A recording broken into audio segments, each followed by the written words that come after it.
shirkadda dahabshiil ayaa daawooyin kaga qayb qaadanayso badbaadinta dadkii xanuunka shubanku soo ritay ee gobolka Togdheer ku wareejisay wasiirka wasaaradda caafimaadka Soomaaliland iyo maamulka gobolka Togdheer madaxa hawlgelinta ee shirkadda dahabshiil Cabdiraxmaan Cali Xaaji Xasan ayaa faahfaahiyay daawooyinkan ay ugu tala galeen la tacaalida dadkii shubanku soo ritay waxaan halkan ku wareejinaynaa haddaan nahay shirkadda dahabshiil group dawo dhan 3,000 oo xabo oo ringara waan ugu tala galay inaanu kaga qayb qaadano xanuunka shubanbiyoodka ee aafeeyay magaalada tan waxaan ku wareejinayaa wasiirka caafimaadka wasiir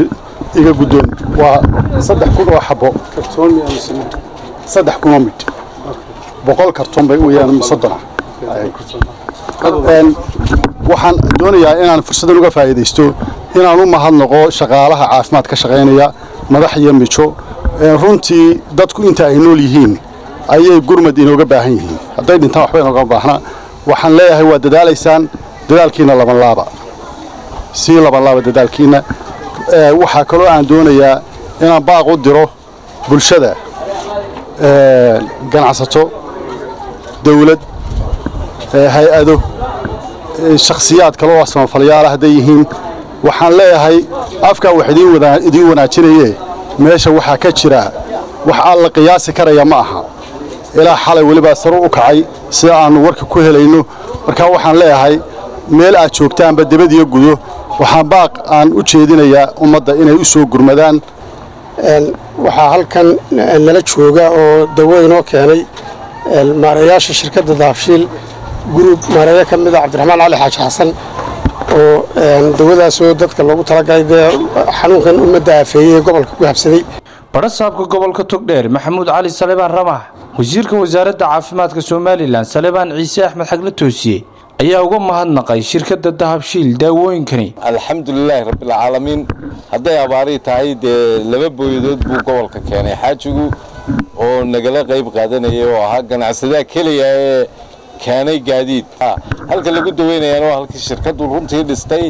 waxa weeyaan reer burcanimada mooyaane waa shirkad dal ku leeyahay runtii hantideeda lagu xisaabtamayo aad baan ugu mahadnaqaynaa waxaana la wadaadashay shirkadaha kale laftigooda qaarkoodna waa yimaadeen kuwa dambena waxaanu leenahay ka qayb gala maanta laftigeeda waa hawl runtii dadaal u baahan in la isgarabsado bay u baahan tahay waxaan aad iyo aad uga mahadcelinayaa mar labaad shirkadda dahabshiil sida barasaabku sheegay kama maqnaato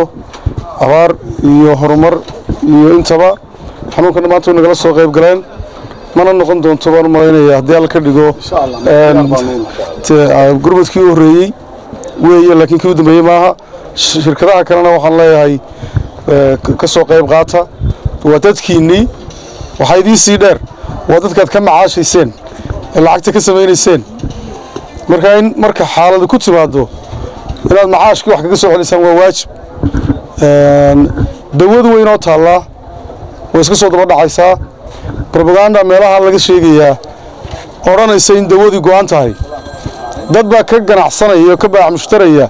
ereyga kolle aanu garan maayo wax ka faa'iidayaan xanuun baa dadkeenna haysta waa nin aan damiir lahayn Mahad Cali Goodir Star TV Burco.